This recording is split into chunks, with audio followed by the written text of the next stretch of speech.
to describe to you and about which this session is dedicated is one of the rare examples you'll find in our science of serendipity.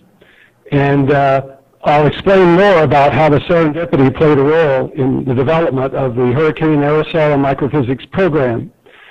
Our focus is in producing scientific results that will lead to improved forecasting of both hurricane track, but especially improved forecasting on hurricane intensity changes.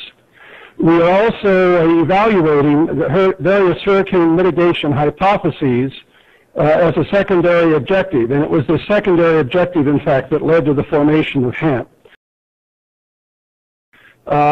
We were asked at the Global Systems Division in Boulder to organize a workshop on hurricane mitigation by a Undersecretary of Science and Technology in the Department of Homeland Security. And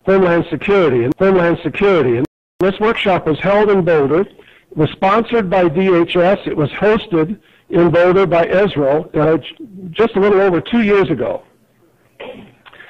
Out of that has sprung the Hurricane Aerosols and Microphysics program. These are the key scientific objectives that we have in HAMP.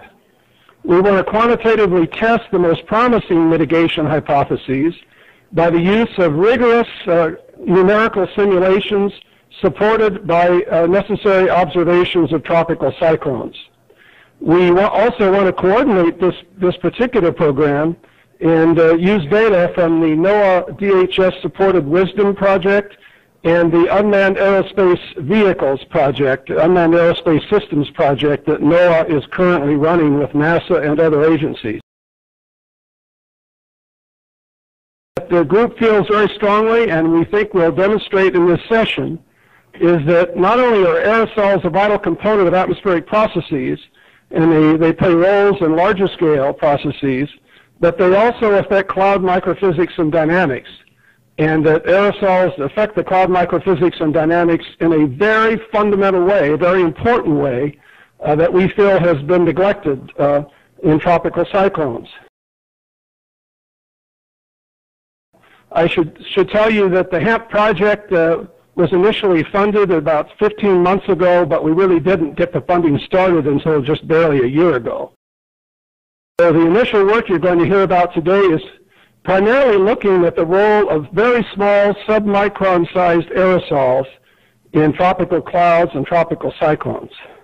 The other hypotheses that we've listed here were summarized at the workshop 2 years ago, and these might be addressed by our modeling and observational work if we go on to phase 2 in the HAMP project.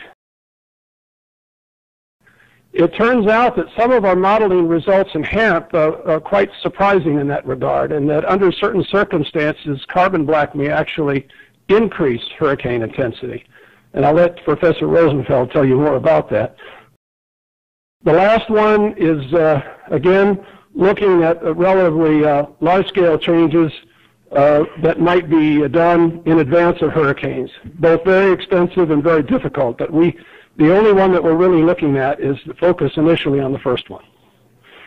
So this has a long history. If you go back to Gunn and Phillips over half a century ago, they published some work that looked at the possible impacts of air pollution on the initiation of rain.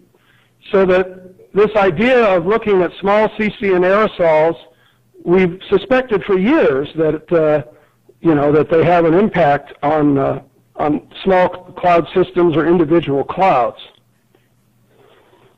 This is some work that Rosenfeld published just a couple of years ago, and this explains an apparent dichotomy in the role of aerosols. In some cases, there's a chain of events in which aerosols can lead to floods. There are other situations in which they could actually decrease precipitation. And as Professor Rosenfeld can tell you in more detail later, a lot has to do with his student, Mikhail Kleber. A lot has to do with whether the cloud bases are warm or cold, and the size distribution of the aerosols that affect those clouds. So both of these independent results suggested that aerosols could play a very important role in both the weakening of Hurricane Katrina.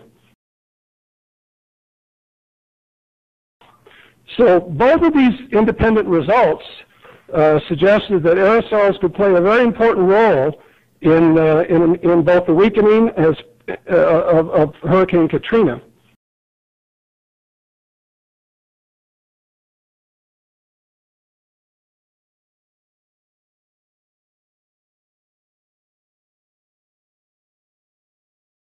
And we hope in the near future, this summer, hopefully, or next summer, to put some new instrumentation that this project is paid for on one of the NOAA P3s to get data on real Atlantic tropical cyclones.